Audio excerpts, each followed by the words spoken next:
Show no ar, bem amigos do Terra, estou aqui na Brasil Game Show 2022, sou o Pablo Miyazawa, estou muito feliz de estar aqui nos estúdios muito bem arejados do Terra na Brasil Game Show, começando mais uma edição do Game1.gg em sua edição pop, a edição em que eu entrevisto pessoas notáveis, pessoas importantes, celebridades, pessoas que têm algo a dizer, pessoas que fizeram alguma coisa que podem ensinar você. E eu estou muito honrado de trazer aqui dois convidados muito especiais, caras que eu admiro muito, caras que você com certeza já conhece. Se não conhece, você está muito mal informado, mas com certeza vocês conhecem. Eu estou aqui com Alexandre Ottoni e Dave Pazos, do site conglomerado Jovem Nerd. Como definir o Jovem Nerd hoje, né? Jovem Nerd, você vai falar Magalu. Cara, é isso aí, uma boa definição. Uma empresa do grupo Magalu. É uma plataforma, é tudo, né, cara? Tem tanta coisa que às vezes é até difícil definir. O que a gente enxerga como um hub de criação de conteúdo. Exato. E é o que a gente quer fazer cada vez mais, sabe? Criar conteúdos cada vez mais diferenciados e fora da internet até, sabe? É isso aí, sair da internet. Bom, um pouco de história para quem não acompanhou a internet nos últimos 20 anos. O Dave e o Alexandre são amigos de faculdade, se conheceram há muito tempo, têm inclusive relações de amizade, familiares, resolveram criar um blog despretensioso, no tempo em que blog podia ser despretensioso, e focando na cultura pop, que na época não se chamava cultura pop, né? Se chamava de coisas de nerd, e brincando com o humor e brincando com essa coisa do fanatismo em geral. Daí o monstro foi crescendo, e hoje estamos aí, uma das maiores marcas, para não dizer que é a maior marca de entretenimento do Brasil, né? E as pessoas reconhecem os caras, eu estava trazendo eles para cá. É impossível andar com esses caras num evento como esse, todo mundo parando para tirar foto, para abraçar. Pô, que viagem, legal, né, gente? 20 anos. Esse ano vocês louco, né? Celebraram 2 décadas e, como vocês gostam de falar, era tudo mato naquela época, né? Era outro mundo mesmo, na internet, né? Assim, não tinha rede social, tinha o máximo Orkut da vida, etc. Mas não tinha YouTube, não tinha... Mas é muito legal, a gente estava até falando antes de começar aqui, né? Da percepção de cultura pop, né? Porque a gente foi nerd desde sempre, né? De adolescência, infância, a gente gostava de quadrinho, aí vai descobrindo RPG, aí começa videogame, né? Começa os primeiros jogos, a gente vai acompanhando essa cultura que era marginal, né? Não era o consumido, né? Não era o que estava ali na mesa todo dia, era o que vinha, porque a gente tinha que lutar para conseguir. Sim. Os quadrinhos, você tinha que ir em lojas especializadas. RPG, muitos deles, a gente só conseguia uma Xerox, né? Não tinha os livros para vender, tudo em inglês. Tudo em inglês, né? Não tinha em português. As primeiras versões em português começaram a vir muitos anos depois, né? A gente tinha que aprender inglês forçado para jogar videogame, para aprender a jogar RPG. E é muito interessante como isso mudou completamente, né? Começou a mudar com a tecnologia, né? Bill Gates, Steve Jobs, né? Essas marcas de consumo começaram a cair no gosto de todo mundo, né? E eram os nerdão que estavam fazendo as paradas. E hoje domina o mercado, né? Hoje todo mundo é nerd, né? Sim. E hoje... tem orgulho, bate no peito. Exato, né? E na cultura pop e tal, a gente, né? A revolução dos computadores e máquinas e equipamentos e softwares e de tudo de efeito especial tornou possível a existência dos filmes de super-heróis, que era uma coisa muito mambembe, assim, o que a gente tinha de maior ícone de super-herói no cinema que rompia essa bolha do nerd especializado que vai na loja de quadrinhos e tal, era o Super-Homem em 70 e... Batman, na TV. Batman, né? Não, isso. Batman do Adam West. Né? Não, tá, beleza, mas isso é antes da nossa geração. Mas sim, assim, a gente crescendo nos anos 80 e 90, que era o maior expoente de cultura nerd, assim, de cinema e tal, quadrinhos, era o filme do Super-Homem. Não era Star Wars também? Star Wars, claro, Indiana Jones, assim, sempre tem, se você andar nesses círculos assim, todo nerd vai ter essa identificação com De Volta pro Futuro, Indiana Jones, Star Wars. Mas é interessante, porque o Super-Homem, ele ainda é o mais mainstream, né? Todo mundo vai ver o filme Super-Homem, seja bom ou seja ruim, você vai ver. Eu não sou fã do Super-Homem, mas eu vou em todos os filmes, tá? Eu tenho um monte de estátua do Super-Homem em casa, e não é nem meu herói preferido, mas ele tá lá no subconsciente de todo mundo, né? Um Star Wars foi o blockbuster, mudou a indústria, né? Mudou como era encarado os filmes de cultura pop, mas ele já é um nicho diferente de um Super-Homem, que todo mundo conhece. Você chega numa mesa de jantar, num sábado à noite com a família, e você joga o Super-Homem e todo mundo vai saber alguma coisa. Star Wars nem tanto. Né? É interessante essa diferença, né? Mas, e aí, assim, a partir da década de 2000, quando começaram a vir, assim, começou muito o filme expoente, assim, tinha os filmes da Marvel dos anos 90 horríveis, Capitão América, Quarteto Fantástico. Quarteto Fantástico nem saiu, né? Ele é um filme que foi feito, mas não saiu, mas a gente conhece as cenas pela internet e tal. Então, assim, eram filmes muito ruins, porque eram filmes caros, o universo de super-heróis exige, né, efeitos especiais, o cara tem que voar, ou tem que ter raio de energia, o Wolverine tem que sair garras da mão dele e tal.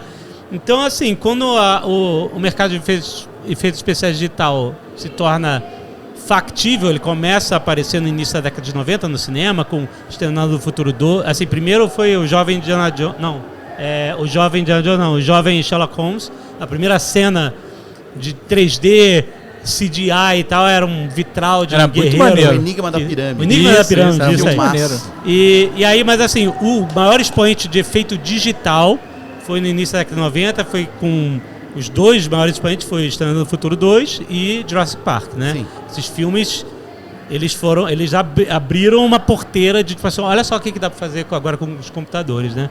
Então, antes disso, você tinha até o Tron, que era um filme muito digital e tal, mas ele era um nicho, é outra parada, já né? É mais nichado. Envelheceu bem, inclusive. Sim. Exatamente.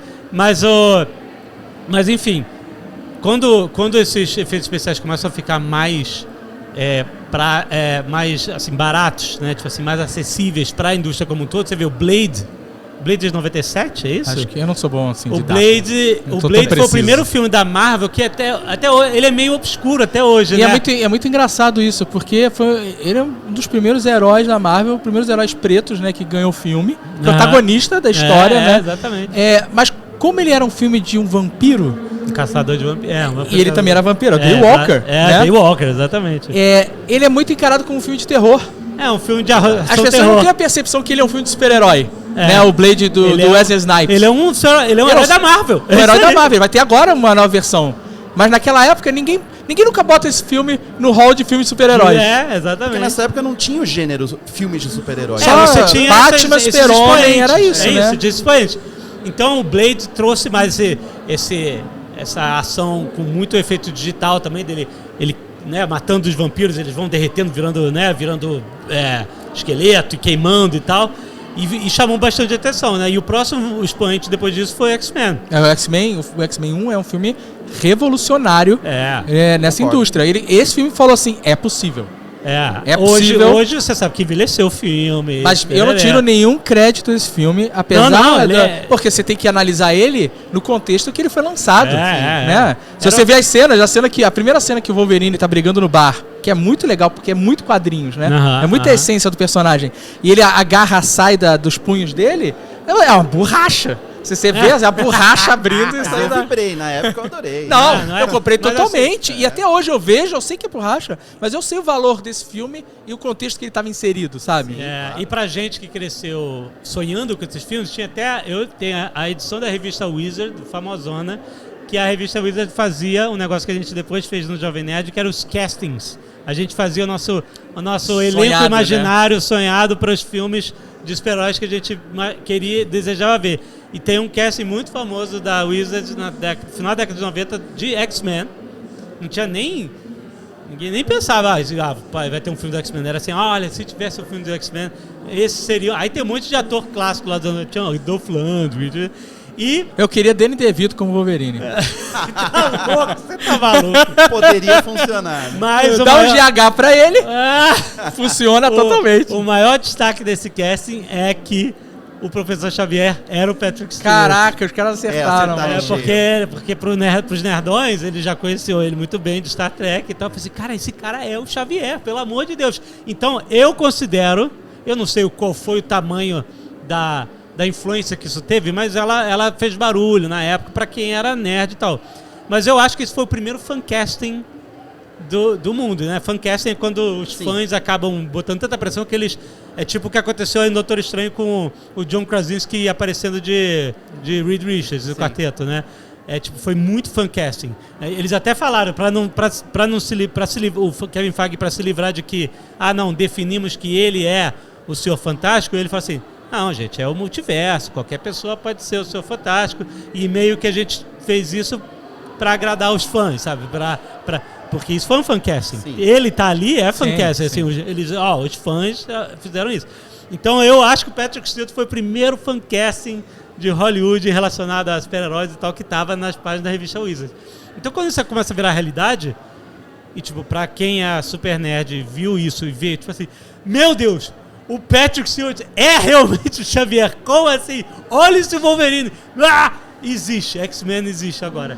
E aí logo depois veio o Homem-Aranha, né? E, enfim, até com muito mais efeitos especiais do que X-Men. E, tipo, isso abriu uma porteira, tipo... E essa porteira de filmes de Hollywood, de super-heróis... Pô, Homem de Ferro. Impossível fazer isso na década de 80, 90, Homem de Ferro. Sim. Eles até fizeram uma versão tosca lá nos anos 80. O cara é um cara de lata. Basicamente, o cara vestido de lata. Aí, sabe o que a gente esqueceu? A série do Hulk. A série do Hulk, então, furava a bolha e tal. A série do Hulk, mas era super tosca, super... David Banner. David Banner, né? Não era Bruce Banner, era David Banner. Mas eu achava muito legal, e o Edward Norton trouxe isso pro filme dele, do Hulk, que é a cena da transformação, com aquele close nos olhos, e os olhos ficando verdes, né? Porque eu acho, a série do Hulk, pra mim, era muito triste. Né? Totalmente. Porque a transformação dele era muito dramática, aquele close nos olhos, ele sabe, começar aquela música, né? Você vê que não era um negócio legal, fiquei forte, tá tudo bem. Não, o cara tá passando por uma transformação física dolorosa, né? E esse olhar passava isso pra mim. E sempre terminava ele andando na chuva com aquela música maldita. Todo rasgado. Lonely Man. O nome dessa música é Lonely Man. Lonely e aí ele andando na chuva pedindo carona. Nossa, é muito triste, cara, essa série. E aí o Edward Norton, no filme dele do Hulk, trouxe essa cena dos olhos, né, da transformação, que eu achei legal pra caramba, assim. Então, e o Hulk, nessa época, ele furava a bolha de quadrinhos, porque nossos pais, eles sabiam quem era o Hulk por causa dessa série. Mas nem lembravam que era de quadrinhos, né? Era só o Hulk, o Hulk. Era. Que nem tinha a série do Shazam também, que também furava um pouco essa bolha. E aí, mas assim, quando os filmes grandes mesmo de Hollywood, X-Men, Homem-Aranha... Aí, que mais que teve? 2004, 2005, teve mais X-Men 2 e tal, vieram as sequências. Aí 2008 teve o Homem de Ferro, né? Demolidor. Teve Demolidor. Nessa leva teve do Ben Affleck, que é isso aí. E aí, isso também furou a bolha. Assim como a série do Hulk furava, assim como o filme do Super-Homem e do Batman na década de 80, 70 e 80 furavam. E aí você tinha agora... Hoje, a gente tem uma geração inteira de fãs de Marvel e DC e tal, que necessariamente nunca nem pegou numa história em quadrinho do Batman. Provavelmente ou não. dos X-Men e tal. E é ok. É legal. Eles furaram uma bolha. Eles criaram uma nova legião de fãs e eles multiplicaram o que é ser nerd, de verdade, sabe? Porque a gente, lá atrás, quando a gente respondia o que é ser nerd... A gente tinha um entendimento que era a pessoa curiosa, né? O cara que gosta de qualquer coisa que seja além do superficial, sabe? Então, se você gosta de quadrinhos, tem gente que só lê lá mensal, tem gente que vai ler tudo, sabe todas as sagas e conhece todas as histórias, sabe nome de ilustrador, nome de roteirista. Sim.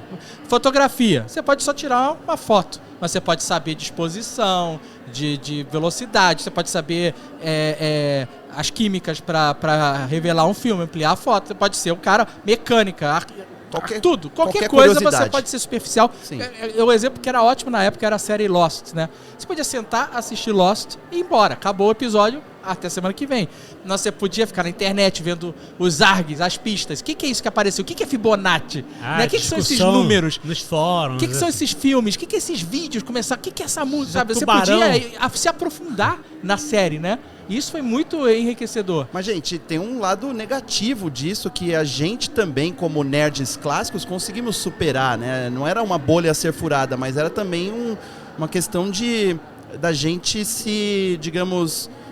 se valorizar, né? Eu comecei também trabalhando na mesma época que vocês, eu trabalhava na revista Herói, na época que vocês fundaram o Jovem legal. Nerd, que também é uma revista que era endereçada ao nerd, mas naquela época eu lembro que a gente tinha que se esforçar para tirar essa aura pejorativa desse termo. Sim. O nerd era uma pessoa antissocial, era um cara que só ficava bobão, isolado, antissocial, bobo, isolado. que não pegava ninguém, que só gostava de bobagem de criança.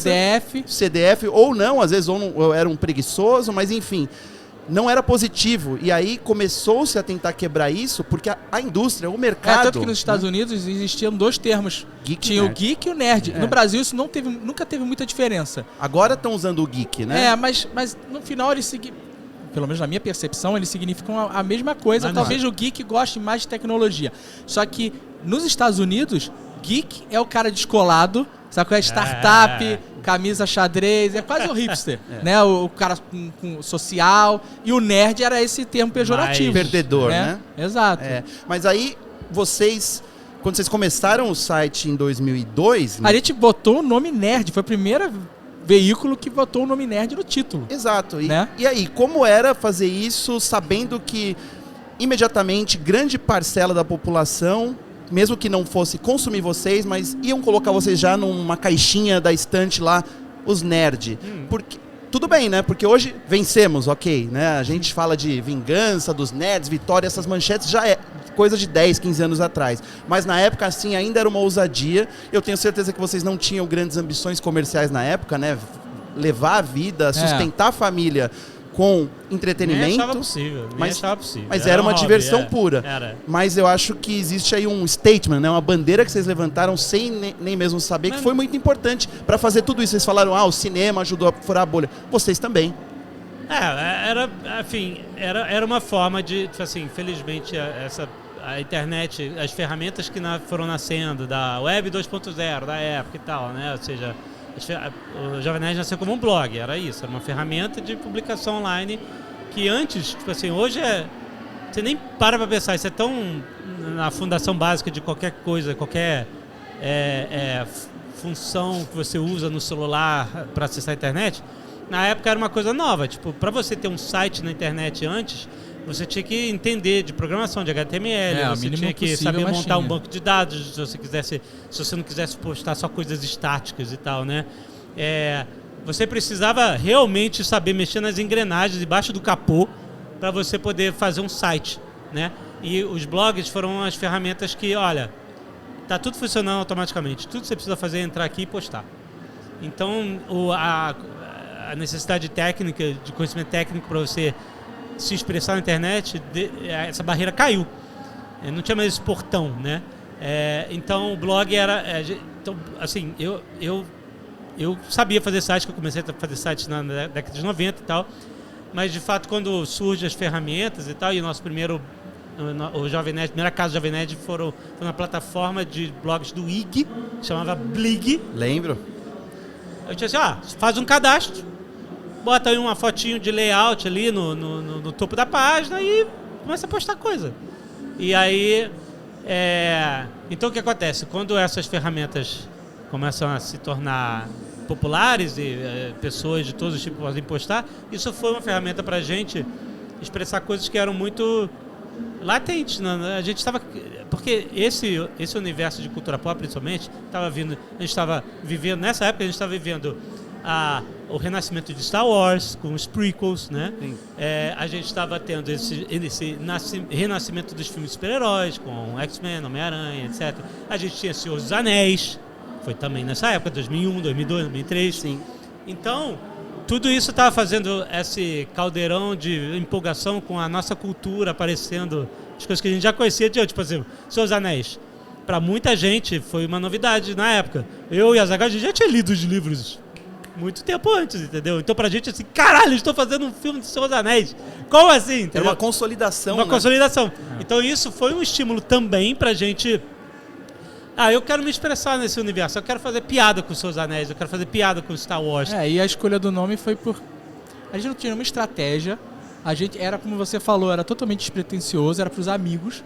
Então a gente botou, o Alexandre que escolheu o nome e era um nome que comunicava fácil o que era o site. Por causa de uma piada dos Simpsons, era que a Lisa assinava a revista, que em inglês é Junior Skeptic, que eles traduziram como O Jovem Cético. Né? Tipo assim, ele mostrava, Lisa, chegou a sua revista, tava lá, O Jovem Cético, né? Que é a cara da Lisa e tal. E aí eu fiquei pensando assim, pô, se a gente fosse fazer uma revista, porque a revista tá muito na cabeça, né? Sim. Um periódico, um fanzine, uma revista, uma coisa assim. Eu fazia fanzine na escola com máquina de escrever e pintava com, tipo assim, a gente vivia essa cultura, né? De criar conteúdo já. O Dave Offline, fazia, né? Offline. O Dave fazia o jeito dele, gravações, etc. Eu fazia do meu jeito e tal.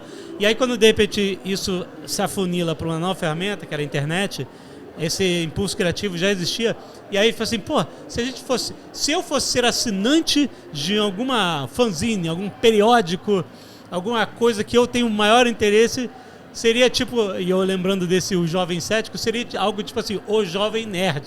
Tanto que o site, no início o título era O Jovem Nerd. Tipo, o Facebook era The Facebook, né? Sim. Depois a gente cortou o artigo. Então acabou virando, porque você vê de onde que vem? Vem de inspirações, né, pregressas, que já estavam impressas no mundo, etc. A gente vai transformando. O que eu acho muito legal vocês criaram o Jovem Nerd. Vocês eram jovens, certo? A gente tá falando de 20 anos atrás, então... Tinha 20 alguma você coisa. Você tinha 23, 23, o David tinha por aí, um pouquinho tinha mais. 50. Eu tenho sempre 50. Ele tem sempre 50. Ele já era um pouquinho mais velho. E era de fato, né? Falar que era jovem. O público de vocês naquela época era jovem, mais jovem que vocês, enfim. 20 anos depois, o conceito de jovem mudou, as pessoas que eram de nerd jovens... também. De nerd também. Isso aí. Eu quero, vocês como homens de mais de 40 anos, eu falo isso com o maior orgulho, pois também sou um, a gente tenta entender o que o jovem de hoje pensa, gosta, como ele se comporta, se é parecido com o jovem que a gente já foi e que a gente entendia. Como é que vocês enxergam o jovem de hoje, basicamente, com tanta rede social, com esse monte de distrações, essa coisa que fala, o jovem não presta atenção, tudo tem que ter consumo rápido de 1 minuto, o jovem não lê, só lê manchete, o jovem só vê vídeo rápido, ele se interessa por tanta coisa e é superficial. E antigamente, vocês fizeram um site chamado Jovem Nerd para um cara que gostava mais profundamente das coisas. Era por isso que existia, porque vocês achavam que todo mundo era superficial, mas tinha ali o nicho de vocês, a sociedade secreta que gostava de mergulhar. E agora, todo mundo é nerd, mas todo mundo também é meio superficial. O que vocês acham disso? Isso é uma pergunta muito boa, na verdade, porque eu fico refletindo bastante sobre isso, né? Sobre a minha percepção do que é ser jovem, porque apesar de eu ter 50 anos... Não. Eu não consigo me enxergar como uma pessoa de mais de 40 anos, sabe? Como a gente tinha essa percepção de quando nós tínhamos 20. Uma pessoa de 40 e poucos anos na nossa época era um idoso. Era velha já. Sabe? Era, sei lá, cabeça branca, terno marrom, as maluquices assim, sabe? As pessoas já tinham uma postura, né? E a gente usa bermuda, camiseta, né? Nós somos a nossa geração, né? Como todo. Então, a minha percepção, eu não consigo me enxergar como uma pessoa velha, sabe? Assim, 40, 50 anos, né? A faixa que a gente tá beirando. Mas, ao mesmo tempo, eu observo os jovens e a forma como eles consomem conteúdo, né? A galera mais jovem, e eu não consigo usar da forma que eles usam, né? Não é que eu não consigo entender, eu entendo a forma que eles usam. Porque, por exemplo, a gente cresceu e aprendeu a buscar coisas no Google, né? É a nossa ferramenta de busca. Você vai lá no buscador, clica, vai aparecer uma página branca com um monte de link, você vai clicar nos links e chegar no resultado. A gente migrou isso para YouTube e tal. Mas a gente não fazia isso antes, você lembra? Tinha pouco, a gente aprendeu a fazer, né? Mas a gente não buscava coisa. A gente ia nos sites, né? A gente sabia já. Ou ia na enciclopédia. Mas qual foi a última vez que você digitou www? Você quer entrar no site, tu só vai... Você busca. Eu muitas vezes, para entrar no quando a gente fez o nosso financiamento coletivo, eu botava no Google. Nerdcast crowdfunding, sabe? Eu não tinha nem salvado o bookmark. Olha que preguiça. Mas hoje, por exemplo, a galera faz busca no TikTok. Quer conhecer um restaurante? Quer viajar, quer conhecer um restaurante, quer saber alguma coisa, ele vai porque ele vai procurar. A galera mais nova não consegue entender essa função de entrar numa página toda branca, escrever alguma coisa e receber um monte de links. E aí tem que ficar fuçando esses links para achar resultados. Para eles faz muito mais sentido ele escrever no TikTok e já vi um monte de vídeo com experiências das pessoas vivendo aquilo, restaurante, produtos, o que seja. E é tudo rapidinho, ele vai, então, não. Então é muito doido, porque é muito diferente do nosso. Eu não tenho esse hábito ainda de fazer esse tipo de busca. Eu fui fazer uma vez, pra mim foi um pesadelo, não entendi nada, sabe? Onde estão minhas planilhas? Onde estão minhas páginas brancas, sabe? A gente não tenta adaptar a nossa forma, nossa linguagem, nosso conteúdo para um conteúdo novo só por adaptar, sabe? Tipo assim, a gente nunca fez isso. A gente começou com um blog, depois a gente teve o Nerdcast. Durante muitos anos eram as nossas atrações. Aí veio o YouTube. A gente levou um bom tempo até entender qual era a nossa linguagem para o YouTube, sabe? A gente nunca quis pegar o podcast e naquela época não tinha recursos que tem hoje para fazer o que a gente está fazendo aqui, né? O MesaCast. Então, principalmente que a gente sempre optou por gravar remoto, porque os nossos amigos estavam em cidades e às vezes até em países diferentes. Então, pra gente era muito mais importante ter a presença deles do que ter uma presença física. Sim. Então, quando a gente começou a pensar em fazer conteúdo pro YouTube, a primeira coisa que veio à cabeça era, vamos filmar a cara de todo mundo, né? Faz uma conferência no Skype e a gente bota no YouTube. Mas pra gente não fazia sentido. Porque se a gente fosse entregar alguma coisa em vídeo, a gente tinha que ter algum apelo visual. Eu não queria que o cara desse minimizar e só ouvisse. Sabe? Isso a gente já tem. Já tem o podcast. Mais prático. Você ouve em qualquer lugar. Você pode fazer download, você pode ouvir no stream, você pode baixar no MP3, coisa que no YouTube você não podia na época. Então a gente sempre estuda, entende e vai se adaptando aos formatos. Ou não. Por exemplo, o Snapchat. A gente nunca fez nada, nunca teve nem conta. Tinha só pra marcar a bandeirinha lá que ninguém pegar. A gente nunca fez nenhum conteúdo. Mas no Instagram a gente conseguia entender e criar conteúdo para Instagram. TikTok a gente está fazendo conteúdos como Desencaixa, como Nerdcast Stories, mas a gente não pega um produto que já existe e só, sei lá, cropa ele e joga, sabe? Vocês não se sentem nessa obrigação de ter que se adaptar a essas linguagens? Linguagem é uma coisa, né? Tipo, as gírias, né? O que as pessoas estão gostando, o jeito que elas estão consumindo as coisas, tal. Vocês não precisam... A graça de vocês é que vocês continuam autênticos depois de todos esses anos. Você acha que é isso? Vocês sentem que vocês têm um público que acompanha vocês desde sempre, mas vocês também conseguem ter uma aderência com a molecada nova que começou a pegar vocês agora? A minha impressão é que tem aderência, né? É claro que a gente tem... Já existe uma geração de diferença. Na época que a gente começou... Mesmo que existissem diferenças de idade e tal, tava todo mundo meio regulando e tal. Hoje, já tem, tipo, entrando aqui, o rapaz veio, bem jovem, veio pedir, tirar foto, tirou foto comigo e tal. Aí ele falou assim, grava um vídeo pro meu pai, que ele é seu fãzão. Meu pai. Eu falei, meu pai. Tipo assim, então já é geracional, entendeu? Então, legal isso, eu acho legal. É claro que... A gente não está em todos os círculos, né? Por exemplo, existe um círculo de esportes que é gigantesco, que a gente não participa, a gente não pegou, não é parte do nosso dia a dia e tal, mas é legítimo, é gigante. E tem toda uma geração de fãs e jogadores e galera que enche estádio, etc. Entendeu? Então, como eu falei, o termo nerd se expandiu, se multiplicou, ganhou muitas esferas diferentes, né? A gente fica nas esferas que a gente... Anime, por exemplo. Eu já falei isso com um fã, ele estava trocando ideia sobre anime. Eu falei, pô, vocês não falam de anime? Eu falei assim, cara, então, a gente não tem a cultura que você tem pelo seguinte motivo. Olha só que interessante. A gente meio que não controla as coisas que a gente ama e gosta. E são... A gente não controla totalmente as coisas que se tornam a nossa identidade. Parênteses, a gente não controla nada, essa é a verdade. Voltando. Concordo. Aí eu disse assim, deixa eu te dar um exemplo. Você cresceu na década de 90, certo? Tipo, a sua infância e início da adolescência, década de 90, certo?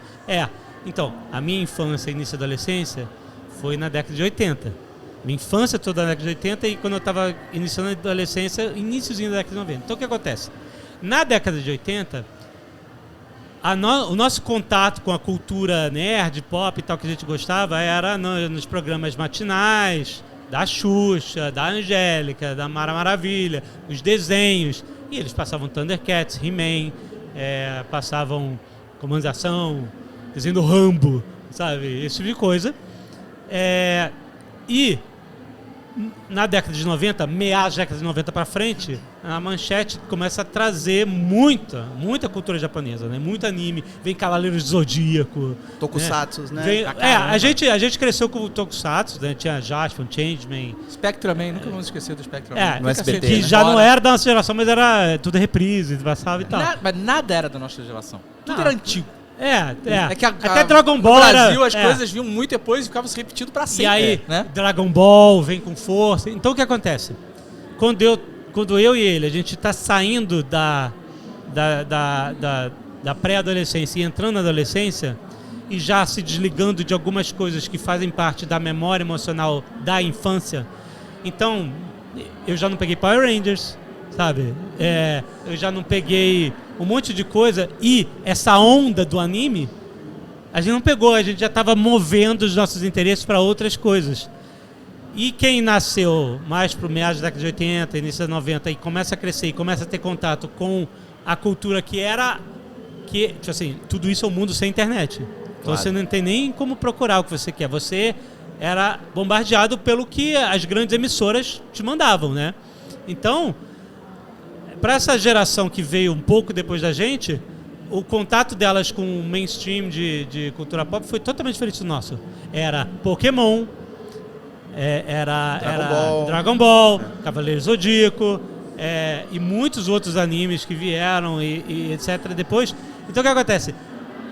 Nós temos uma diferença geracional, mesmo que seja de menos de uma década, que mudou totalmente a base da nossa... A única coisa que liga todas essas gerações é Chaves. É verdade. Chaves. Isso é verdade. Mas fora isso, existe... Então, tipo assim, eu e Dave, a gente não tem essa base cultural que vocês tiveram. Porque vocês consumiram muito mais anime do que a gente, porque a gente conhece os clássicos, Akira, Ghost in the Shell, Pirata assim, do Espaço. o gênio maluco lá, etc. Lembra do Dom Drácula? Dom Dom Drácula, Drácula. exato. E então, tipo assim, por exemplo, a Jovem Nerd nunca foi, assim, agora com a nossa equipe, com o Nerd Bunker, a gente fala muito mais de anime porque tem a galera geracional que cresceu de anime que traz, mas eu e ele, a gente não pode falar de propriedade sobre anime porque não tá na nossa bagagem cultural, nem é culpa nossa e nem é culpa de quem nasceu depois que não tem a nossa bagagem, que tem entendeu? É só uma circunstância do que aconteceu, que a gente não tem controle, né? Então, tudo isso, você vê como é a pluralidade do mundo nerd, né? E, tipo, depende de muitos fatores. Tá? Hoje tem a galera que consome filme da Marvel e da DC de cinema, como eu te falei, que não tem bagagem de quadrinhos. Tem a bagagem do MCU. E é nerd igual, porque se gosta, se identifica, se quer vestir uma camiseta do herói. Hoje, essa nossa percepção antiga que o nerd saía do superficial, pra mim já não faz sentido, sabe? Porque se o cara gosta, se identifica, vê valores ali e curte, legal pra caramba. Sabe? O cara precisa ser um especialista, saber tudo daquele personagem, ler todos os quadrinhos. Se ele gosta, se é uma coisa que faz sentido pra ele, faz ele se sentir bem, é o suficiente. Mas essa justificativa que você fez, Ale, é muito interessante, né? Você não consumiu isso, não faz parte da sua vida, então você não é obrigado a saber. Mas eu acredito que, não sei se vocês já passaram por isso, vocês têm muitos fãs que escutam vocês no Nerdcast, que acompanham vocês, que gostam de vocês, mas podem rolar cobranças, porque o fã é complicado. Eu ia falar complexo, eu ia usar até um palavrão, mas fã pode ser complicado. A galera me cobra de ver One Piece. Aí... Peraí, vou tirar. A galera me cobra de ver One Piece. Eu falei assim, gente, quantos episódios tem One Piece? Mais de 1000. Eu falei, galera, 1000 episódios. Daí você sempre pode justificar, eu sou pai de família, eu não tenho tempo, trabalho muito. Eu não sei se eu vou conseguir ver, cara. A gente hoje tem dificuldade de consumir até os produtos que a gente tem propriedade pra falar. A gente passou um tempo nas vacas magras, né, de conteúdo. Mas agora voltou tudo, né? Então agora tem Casa do Dragão, tem Senhor dos Anéis, tem Andor, Star né? Wars, Star Wars vai ter o filme agora do Werewolf by Night. Eu não consegui terminar nenhum. She-Hulk, tem um monte de coisa. Então a gente então hoje a gente mesmo tem dificuldade, porque a gente não faz só isso, né? A gente seria maravilhoso se a gente ficar só vendo conteúdo e falando sobre ele. Mas a gente tem outros trabalhos acontecendo, outras coisas acontecendo que tomam muito nosso tempo. Então já é difícil equilibrar isso. Ainda entrar num novo conteúdo que a gente tem que aprender sobre, não é só consumir, mas entender o que está acontecendo. Ser educado, é tem muito que ser difícil. educado sobre a parada. Você trouxe um assunto antes muito interessante, que é a forma como as pessoas consomem o conteúdo, né? Tem que ser conteúdo curto, pessoas ficam mais de 1 minuto, porque antigamente era 7 minutos, né? Qualquer coisa com mais de 7 minutos, ninguém assiste. E, na verdade, isso não são regras cravadas na pedra. Você tem públicos para tudo. É claro que o maior volume, a maior massa vai estar num modelo específico, que agora é o modelo do TikTok, né? Que é vídeo vertical, vídeo de lá até 1 minuto. Apesar do próprio TikTok tá tentando mudar isso, dando possibilidade de vídeos mais longos, lives e tal. Mas se você parar pra ver, uma live de streamer como Casimiro, como Gaulês, tem 6 horas. E segura, sei lá, quantos centenas de milhares de pessoas. É outra 6 parada. horas, sem parar. Ou seja, ninguém sabe o que funciona tem e o uma que regra. não tem regra nenhuma. Porque você tem um público, no caso do Casimiro é um clássico, mas é um público enorme, super fidelizado, que fica com ele horas a fio. E é legal. Tipo assim, é legal que essa galera acha, se identifica e curte essa parada. Então, né? Então quando tinha essa regra, um vídeo com mais de 7 minutos não performa, não sei o que, a gente... Tá bom, nossos vídeos até hoje tem uma média de 25, 30 minutos. Exato. Nerd Player, Nerd Office. E se tiver pouco, a galera reclama. E se tiver menos, a galera reclama. Por quê? Porque o público que a gente atinge, o conteúdo que a gente está levando para eles, faz sentido nesse formato. Não faz sentido se eu fizer um Nerd Office de 1 minuto, falando correndo sobre um filme, o top 10 correndo, em 1 minuto, sabe? A gente gosta de falar e contar história e ficar viajando. A gente trabalha sem pauta. A gente nunca tem pauta. A gente faz uns bullets, o que a gente quer tratar, e vai. Tipo eu, gente. Isso aqui não é pauta, não. Mas no nosso caso é tudo improviso, sabe? E a parte do que a gente vê de valor no nosso conteúdo, que é a nossa bagagem cultural, que a gente consegue transformar em improviso na hora que tá falando sobre assuntos diversos, sabe? Sim, acho que essa é realmente a chave do sucesso de vocês, né? Existe essa empatia das pessoas por vocês, porque vocês são caras muito legais, vocês se dão muito bem, vocês têm essa conexão aí existe incrível. uma dinâmica good cop, bad cop, né? Mas funciona. Que é natural, não foi planejado. Ela é natural mesmo da gente, né? Com certeza vocês devem ter muita coisa que vocês discordam também, essa é a graça. Mas deve ter uma coisa que vocês dois concordam, que é... que estamos falando aqui sobre isso, né? Os comportamentos mudaram e o que era legal pra gente na nossa época, hoje não é mais tão legal. E aí eu vou entrar numa verdade aí que eu questiono, mas que muita gente propaga, que é o jovem não gosta de ler, né? E vocês são caras que são fãs de literatura, já leram muito na vida e investiram nisso, investiram em literatura, coleção de livros, selo editorial, continuam publicando, mas a gente vê que números de vendas de livros só caem e a gente, com exceções ali de algumas séries mais clássicas, né, Harry Potter, enfim, a gente sente que livro é um negócio que está fadado a se tornar um nicho ainda menor. E eu queria que vocês discutissem isso comigo, assim, o jovem realmente não gosta de ler ou não tem coisa boa para ele ler? Ou igual isso aí, o formato mudou e agora as pessoas preferem ler coisas curtas? Qual é o negócio? Sim, eu não tenho o estudo necessário para fazer um pensamento aprofundado sobre isso, mas assim, posso perceber que existe uma nova tendência cultural de consumo de conteúdo que a gente vê, tipo assim, e ela não tá cravada na pedra não, tipo assim, hoje a molecada gosta de ver TikTok em qualquer lugar que tu vai, tá, o moleque fazendo scroll no TikTok, e isso é uma tendência, tipo assim, eu sei que existem estudos de aquela parada de dopamina, do cara, o scroll infinito, que é perigoso, que você, os vídeos têm 30 segundos, tem 1 minuto, mas a pessoa fica 2 horas, só próximo, preciso de mais, não gostei, né? E isso acaba criando uma base cultural de como consumir conteúdo. Eu acho e aí, que... às vezes, o livro pode ficar... não, peraí, eu não vou encarar. Porque existe... assim, a gente não tem base científica, são só percepções do mundo. Mas eu acho que tem muito a ver com o negócio da síndrome de missing out, né? Sim. De você ficar... FOMO, do né? FOMO, né? FOMO. De você ficar fora dos assuntos, né? Porque nas redes sociais tem sempre os hypes, tem sempre as trends, você tem que estar por dentro de tudo, então você vai consumindo as coisas rápido para entender o que está acontecendo, você vai vendo série no X2, no 1.5, você ouve o áudio do WhatsApp no 2.0, então você existe essa obrigação né? Essa pressão de que você tem que consumir muita coisa, mesmo que sejam coisas superficiais, né? E o que acaba sendo quando você está consumindo dessa dopamina, forma, né? É isso. Então, quando você vai pegar um livro, por exemplo, você vai ter que dar uma pausa, né? Você não pode ler um livro e estar olhando o TikTok, é impossível. Se você tenta ler um livro no iPhone, por exemplo, quando fica pingando notificação é muito ruim, sabe? Eu acho que existem outras formas que podem ser trabalhadas que ajudem a pessoa a consumir essas histórias de uma outra forma. Uma delas, por exemplo, é o audiolivro. Porque tem momentos, e esse é uma das vantagens do podcast, e foi o que fez o Nerdcast crescer tanto ao longo dos anos, é que na nossa época, quando a gente começou lá o podcast, o computador era uma caixa encardida que ficava em cima de uma mesa invernizada. Era isso, sabe? Era uma torre, um monitor, um teclado, um mouse, e você só podia consumir conteúdo digital ali. Não tinha outra forma. Sim. O podcast foi o primeiro conteúdo digital que saiu dessa mesa.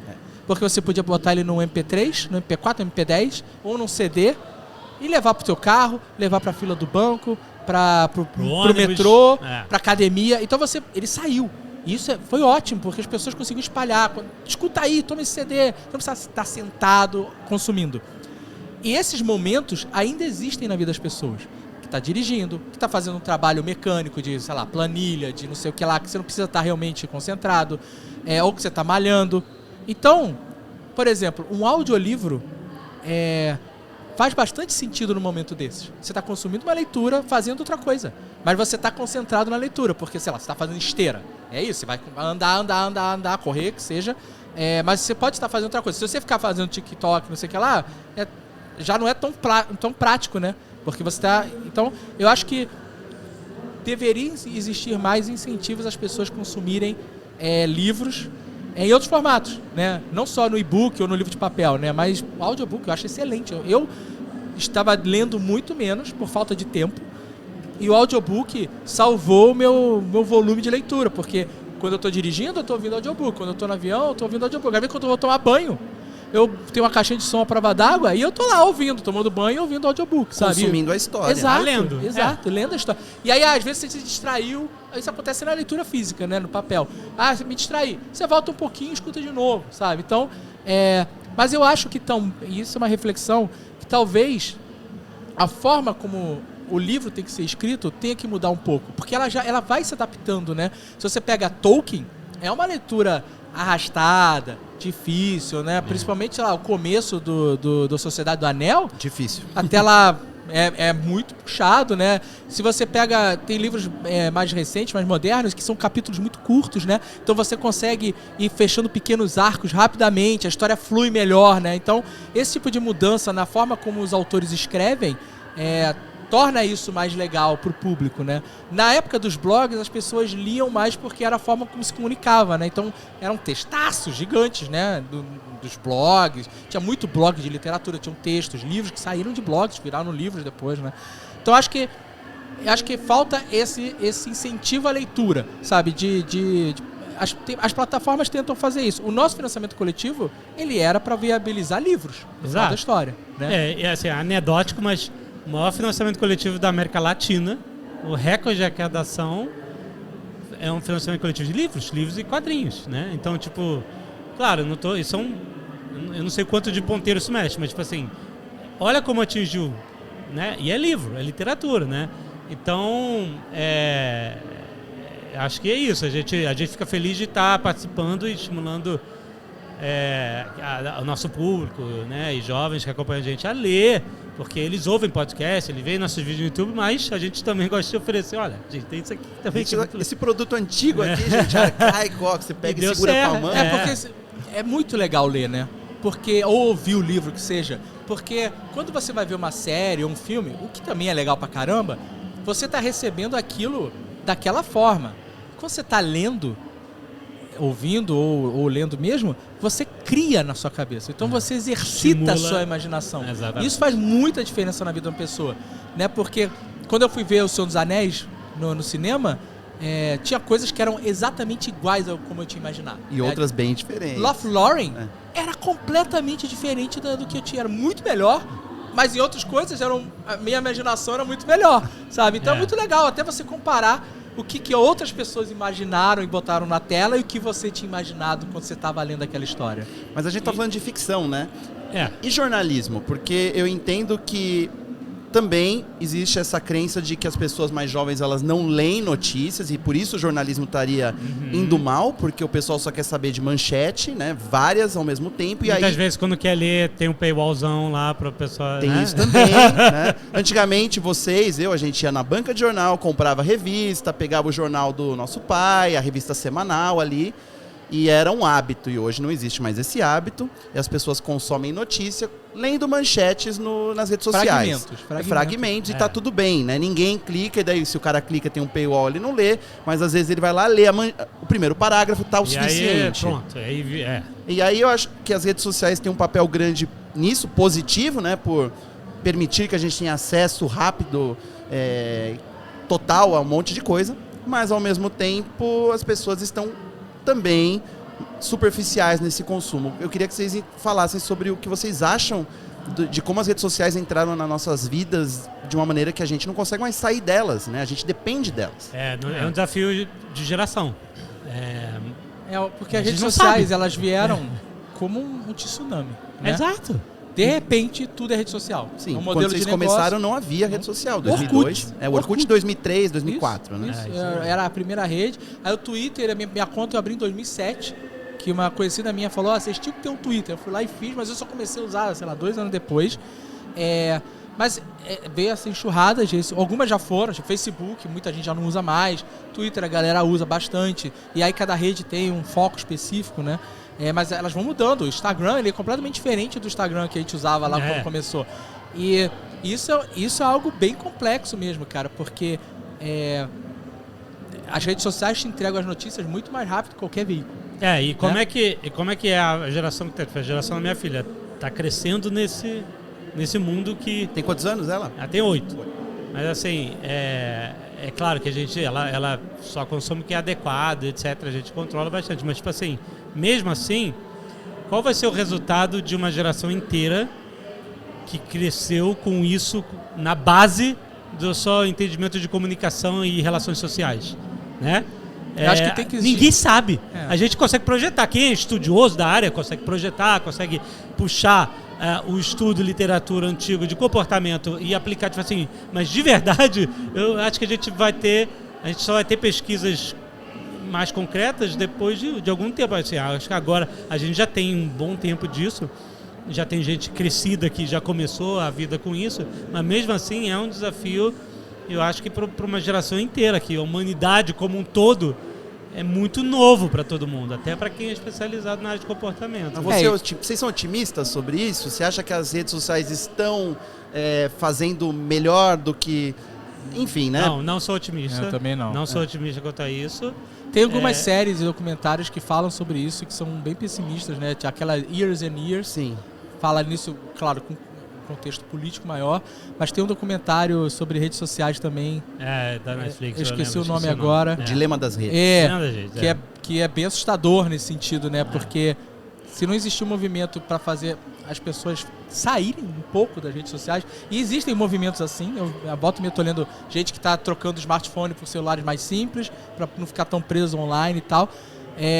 Acho que o problema não é a rede social em si, mas as pessoas não conseguirem equilibrar o uso da rede social, sabe? Porque muita gente encontra uma comodidade em estar online e viver online. A pandemia reforçou isso na vida de muitas pessoas, o fato de não sair de casa, então as pessoas convivem online. E aí conectou mais ainda, mais força, né? Então tem muitas ferramentas que a gente pode chamar de metaverso, que não tem nada a ver com o que o Facebook está fazendo, mas de Fortnite, Twitch, né? Todos esses ambientes são metaversos, né? Quando você está online 6 horas vendo um streamer, ou jogando um jogo, ou assistindo alguma coisa, você está no metaverso, você está online, você está conectado, né? E isso vai gerando uma perda de estar no mundo offline, de conviver com as pessoas, porque acaba que o seu círculo social é digital, é online. São pessoas que você conhece que não estão nas suas redondezas, que não é tão simples você marcar para comer alguma coisa, tomar um negócio e conversar. É mais fácil fazer isso online, porque as pessoas estão espalhadas. A solução disso não faço ideia, porque é um problema muito complexo de um mundo globalizado, né? Porque a nossa geração, que viu o mundo isso e depois, né, após essa revolução, a gente consegue ter uma base comparativa de vivência. Como era e como é. E os estudiosos, que também têm, né, essa idade, etc., conseguem até aplicar suas pesquisas e tal a essa base de vivência. Agora, o que vai acontecer na próxima geração, onde os próximos cientistas comportamentais serão parte da geração que já nasceu inserido nesse mundo? Será que eles terão a mesma percepção da geração anterior que viu esse contraste e é muito curioso de porque comportamento? Quando a gente começou a usar internet, a gente começou com BBS, né? Acredito que você também. Sim. E a BBS era uma internet, só que local. Que você conectava num servidor e normalmente você conectava num que era do seu bairro, do seu estado, né? Ela bem local. Então, quando as BBS proporcionavam encontros, né? Eu fui, você foi, não sei se você chegou aí, encontro da BBS. Sim. De ir lá e a galera, porque era uma galera que se conhecia online, mas que conseguia marcar um rolê offline, né? Mas com o avanço, com a internet como ela é hoje, e com as redes sociais que existem, você fala com pessoas do mundo inteiro. É muito difícil até você proporcionar um encontro físico de pessoas que estão em estados ou países diferentes, né? Como solucionar isso? Às vezes não tem solução mesmo, né? E a nossa geração, então, que está nas nossas mãos, talvez, criar ou resolver esse enigma. Porque, como você falou, a próxima geração, a geração que nasceu nos anos 90, digamos 80, 90, ela já nasceu e cresceu com a internet, com as redes sociais bombando e com a forma de consumo rápido. A galera já é full digital, né? Full digital. E aí nós somos ainda o ponto ali de intersecção dessas duas gerações. Então, se alguém tem que fazer alguma coisa ou investigar isso, talvez tenhamos que ser mas nós, eu acho né? que até para nossa percepção é difícil entender a visão deles de mundo. Porque justamente a gente viveu os dois momentos. Então a gente consegue, de certa forma, equilibrar esses momentos. A gente chega naquele momento que a gente fala, chega de rede social, eu preciso marcar um jantar com meus amigos, né? Eu preciso marcar um negócio, né? E essa galera tem uma percepção diferente da nossa, né? E a gente não tem tanta capacidade de entender porque a gente não está inserido no mesmo contexto que eles, sabe? Mas vocês têm filhos, certo? E vocês estão olhando para isso, para o comportamento deles, vocês se preocupam com... A gente preocupa, né? Eu e minha esposa, a gente se preocupa bastante em manter as atividades da nossa filha a maior parte do tempo offline. Brincar com um brinquedo, brincar lá fora, fazer atividades. Ela gosta de dançar, e a gente bota ela na aula de dança, atividades extras e tal. E tipo assim, o celular existe na vida dela, sim e tal, mas ele é um pedaço pequeno do dia dela, entendeu? Porque... porque o celular para a criação dos filhos é muito cômodo. Sim, né? deixa lá e vai trabalhar. Porque né? a criança desliga, é como se você tivesse desligado ela, conectado ela num alimentador, né? Então, senão, às vezes é muito comum você tá um mundo atarefado, o pai, toma aí, sabe? Mas ela pode ser prejudicial. Então tem um esforço lá nosso de educação para que ela tenha contato com o mundo real mais do que com o mundo digital. E assim, não é privar, não. Ela, mesmo porque o círculo de amigos dela, né, também faz parte do círculo e tal. Mas assim, a gente acredita que isso vai ser uma ferramenta boa para ela ter uma percepção de que primeiro existe o mundo real e depois existem essas ferramentas legais que você pode usar de uma forma moderada e não ser absorvido, sugado lá para dentro e virar um zumbi desse dispenser de dopamina que tudo que está no seu celular, tudo que está... Mas as redes sociais hoje, mal comparando, elas são muito parecidas com o cigarro lá atrás. Lembra? Porque o cigarro, as pessoas fumavam para abrir o pulmão. Né? Tinha uma percepção assim, até entender que o cigarro era prejudicial. Tinha propaganda dos Flintstones. Era uma coisa social, sabe era uma coisa... O Barney e o Fred fumando lá. Jogador de futebol, né? O Gerson era o canhotinha de ouro. Era garoto propaganda. Durante muito tempo, ninguém entendia o mal que aquilo fazia. Depois se entendeu e teve uma dificuldade de botar em prática, né, a conscientização. E hoje as pessoas entendem 100% que faz mal. É a mesma coisa, se você parar para tentar analisar, é muito parecido. Porque a rede social vem, todo mundo tá aí abrindo o pulmão, né, com a rede social, e as pessoas estão sofrendo, né? E os primeiros fumantes que fumavam, né, ingenuamente, vamos dizer assim, eles foram sofrer as consequências disso muitas décadas depois, né? Com doenças e tal. E a gente está começando a ter consequências do uso das redes sociais, né? Mais doenças, né? Psicológicas, doenças emocionais, mentais mesmo, né? Da cabeça, saúde física, mental, né? isso aí. Saúde mental. Então, esse é o momento que as pessoas estão, opa, a gente talvez tenha que botar um disclaimer aqui nesse março. Ministério sabe? da Saúde adversa. Porque vamos ter que começar a conscientizar as pessoas, né? Exato. Mas como vocês se blindam dessa parte mais negativa de redes sociais, que basicamente é um estímulo constante à ansiedade, a você achar que tá todo mundo falando mal de mim? Não, tem 3, mas isso ilude as pessoas. É muito fácil entrar em briga. Hoje em dia, né, com a polarização mundial brasileira, é muito fácil você postar uma coisa e ver metade das pessoas falarem legal, metade falar assim, não gosto mais de você. E vocês são caras muito boa praça, né? Eu acredito que vocês não tenham inimigos declarados, que vocês são considerados legais por cara, todo mundo. Não, você abre a porta e sai, vai ter um cara que não vai gostar de você. Lógico. Mas não é dá pra interessante controlar. porque esse problema ele sempre existiu. Hoje ele é mais radical, né, nesse sentido, pela polarização. Mas lá atrás já existia, sabe? E quando a gente fazia o blog, quando vinha um comentário pesado, nos afetava bastante. E eu lembro de um caso muito específico, era véspera de Natal, e o cara mandou um comentário terrível, com muitas acusações, um monte de coisas, assim, um monte de críticas. E era muito ruim, sabe? Assim, nos fez mal ler aquilo. Era um e-mail, eu acho. Mas era, tipo assim, não tinha legitimidade, era só ele não gostava disso e daquilo. Mas foi ruim. É isso. A recepção foi ruim. É. E por sorte, no mesmo dia, um fã nosso, o Killer Jabuti, mandou um vídeo que chamava o Fodástico Nerdcast, que era uma animação tipo anime que ele fez muito com os participantes do Nerdcast, uma música de anime, foi muito bem feito. E isso deu salvou nosso Natal, esse vídeo. A gente agradeceu pra caramba o cara e tal. E nesse dia, cara, eu aprendi que sempre vai ter isso. Sempre vai ter o cara que gosta e o cara que desgosta. E normalmente, tem um ditado, né? Que a crítica ela é escrita na pedra, né? O elogio na areia. Né? O vento bate, o elogio e a crítica tá lá, cravada. Então eu passei a aprender a não olhar tanto as críticas e valorizar muito mais as pessoas positivas, sabe? Então, eu criei um monte de filtro para rede social, para certo tipo de palavras que vão trazer certas mensagens não chegarem em mim. Se a pessoa vem agressiva e passou por esse filtro, eu bloqueio mesmo. E eu interajo, eu não fico batendo boca com quem me critica. Eu não vou responder quem me critica. Eu vou interagir, gastar esse tempo que eu tô com a pessoa que tá vindo na boa. Sabe? E não precisa nem ser uma pessoa que tá só me elogiando. Se o cara vem na boa, com uma crítica construtiva que faz sentido, eu vou trocar também com o cara.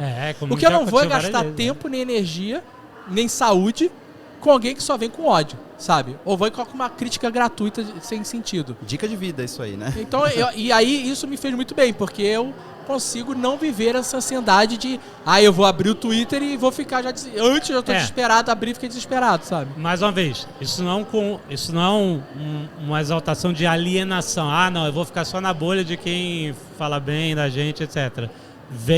Quando a pessoa te quer bem e ela fala assim, pô, isso aqui não foi legal por causa de argumenta e tal, e tem boa vontade de dizer que, pô, eu gostei que vocês fizessem de uma forma diferente e tal, porque isso tá muito igual.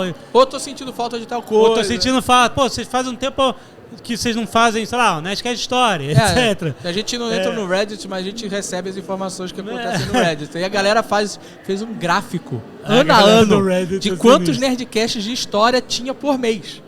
Então eles fizeram, e tinha um gráfico. Aí, tipo assim, no último ano, diminuiu bastante. A gente tinha feito muito mais de cultura pop do que em outros anos. Tipo assim, isso é uma crítica construtiva, né? Construtiva. Tipo assim, galera, a gente gosta dos Nerdcast História aqui, ó. Vocês estão fazendo bem menos. A gente fez até um gráfico.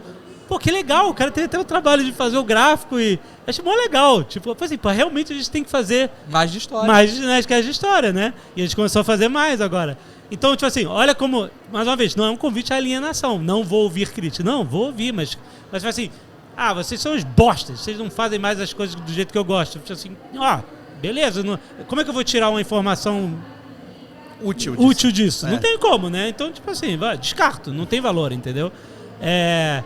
Mas quando tem... O cara teve trabalho, ele veio informar a gente de uma coisa, a gente tem razão, legal, né? E aí a gente cresce junto com isso. Então o Azaghal sempre falou assim, cara, valoriza isso, valoriza quem te quer bem, valoriza quem... Que o cara pode vir com uma crítica e não é... Isso é ok, né? É ok, né? Só que muita gente não consegue entender que se você vai criticar, não precisa vir com ódio, com agressão. Essa é a parada. Isso aí. E então muitas esse caminho que a vezes, gente trilha. o que acontece? Esse ódio, essa agressão toda que a flor da pele que vem muito pela internet, nunca é sobre você, mas é sobre quem, o emissor da mensagem. É ele que tá pé da vida. É ele que tá nervoso. É ele que tá querendo extravasar alguma coisa que tá no coração dele e atribuir isso a outra pessoa, outra coisa. Então, eu falei isso muito para amigos que também estão na internet. Falei assim, preste atenção nisso. É sobre você ou é sobre essa pessoa que tá te mandando? A Vicênia tem razão. É mais sobre ela. E ela chamar a sua atenção é algo que vai alimentar isso que está dentro dela, entendeu? Então, tipo assim, isso quando não tem valor. Então, tipo assim, descarta isso, não tem valor, né, entendeu? É diferente da crítica construtiva. Isso aí, gente. Receitas de como funcionar e ter uma vida saudável na internet com Dave Paz e Alexandre Ottoni. É importante, né? A gente está tão imerso em tanta informação e tanta coisa que a gente se esquece. Somos todos humanos, né? Ainda bem. E vocês, como seres humanos, né? Não sei como vocês conseguem tempo para fazer tudo que vocês têm que fazer. Não, a gente tem que sempre no final do dia, ok, isso aqui vou largar no chão. Tá sempre atrasado em alguma coisa, exatamente. E vocês vieram aqui para BGS, né? Vocês sempre frequentam o evento e Brasil Game Show, videogames, e com certeza vocês têm coisa para fazer aqui. Eu ouvi dizer que tem novidades hoje e eu ouvi dizer que tem spoiler do que vai acontecer daqui a pouco. Olha! Vamos ver se vocês conseguem dar um spoiler sem falar muito. Hoje, sábado, 7 da noite, lá no stand de Magalu, a gente vai fazer um anúncio de um game do universo Jovem Nerd. Aê. É isso. Está em desenvolvimento, está no início. Não é um AAA, não é um GTA, um FPS. Não, calma, gente, um passo de cada vez. Mas a gente está muito feliz que quando a gente vendeu a nossa empresa Magalu, eles perguntaram assim, galera, o que vocês querem dessa relação? O que vocês veem para o futuro, o que vocês gostariam de fazer, que a gente pode ajudar a proporcionar, porque é isso, eles não vieram atrás de um site como o Jovem Nerd, pagar uma grana para os caras irem embora, se aposentar e aí o que eu vou fazer com isso aqui? Não, bom, a ideia é assim, vamos trabalhar junto pelos próximos anos e o que a gente vai construir de legal que a gente pode somar, que tipo assim, que vocês não conseguiam fazer antes, mas que a gente pode ajudar, né? A ideia toda foi essa. A gente vai estar dentro de uma empresa gigante que pode ajudar a proporcionar projetos mais ambiciosos ainda que a gente tem. E fazer games, fazer animações e outras coisas que são mais grandiosas, que precisam de mais tempo, mais recursos, mais networking, contatos, indústria, etc., seria um foco disso. E eles falaram, beleza, entendi o que vocês querem, vamos junto. Então, a gente tem o quê? 1 ano e meio, um pouco mais de aquisição. É claro, nem tudo foi exatamente como a gente planejou. A gente deveria ter tido 3 Nerdcast de RPG ano passado, não teve. A gente entendeu que integrar uma empresa em uma empresa maior é um trabalho muito mais complexo do que a gente achava. E a gente teve que dar muita atenção e muito tempo do nosso dia a dia para essas funções, mas agora que as coisas estão mais estabilizadas, esses projetos começam a surgir. E são projetos longos, mais demorados. É diferente de fazer um podcast, apesar, por exemplo, Nerdcast de RPG, apesar de ser uma coisa complexa, se eu e o Dave a gente consegue parar um mês só focado nisso, a gente consegue soltar um Nerdcast de RPG, entendeu? Agora, um projeto como um game, não é um mês que você faz um game. Você tem... Não é sozinho que você faz o game. Você traz parceiros, você acha parceiros, você conversa muito, você se reúne muito, você desenha as coisas juntos, planeja, etc. e tal. E esse parceiro é a DX Gameworks. A gente vai estar com a gente agora no painel. E a gente... e aí eles começam a nascer agora. Então, tipo assim, parece que, tipo assim... É claro, muita coisa cresceu no nosso conteúdo no último ano e meio e tal. No conteúdo dia a dia, a gente tem mais Nerd Players agora, tem o Careca de Mamicas, tem o Lado Bunker, tem um monte de conteúdos novos que estão... que surgiram no Jovem Nerd desde então. Mas os nossos projetos mais ambiciosos, que dão mais trabalho, eles demoram mesmo para sair. E aí, às vezes, parece que a gente não está fazendo o que a galera espera que a gente faça mais no dia a dia. Mas a gente está, esse tempo todo, está atrás das cortinas, que é o jeito de fazer esses projetos. Eles têm que ficar por trás das cortinas até que eles possam florescer e ser apresentados para a galera. Então a gente está muito feliz de que finalmente a gente tem vários outros projetos, não é só isso não. Ah, bom. Tem vários outros projetos grandes, complexos, demorados e tal. Teve eu andei sumido do Nerdcast aí umas semanas porque eu estava totalmente imerso em outro projeto precisava de uma dedicação 100%. Que é pro ano que vem, que é um projeto bem grandioso. Audiodrama, vou dar esse. É um audiodrama, exatamente, que a gente está fazendo. Passei uma semana em estúdio gravando. E foi com talento e tal. Não, muitos. A gente em breve vai poder divulgar já o que é. Mas então tem. Por causa. Assim, então, essa parceria está proporcionando a gente de realmente fazer nascer esses projetos mais grandiosos e tal. Hoje é o primeiro desses grandes projetos que a gente vai estar anunciando com. Vou dar um spoilerzinho. Opa, mais um. Não, mas não vou revelar nada. Tá bom. Mas eu vou dizer que quem tiver aqui vai poder ver em primeira mão um teaser trailer do jogo. Aê. Um a gente vai ter não vai ter jogabilidade, é conceitual, nada. Não, é conceitual. É o conceito. Mas ficou muito legal e entender. A gente vai soltar hoje aqui nas 7 horas. Muito bom. Parabéns, gente, por manter a fábrica de ideias de vocês funcionando. Que venham muitos projetos, que venham muito sucesso para vocês, que vocês merecem. Eu queria agradecer o Alexandre Ottoni e o Dave Pazos que estiveram aqui. O convite, cara.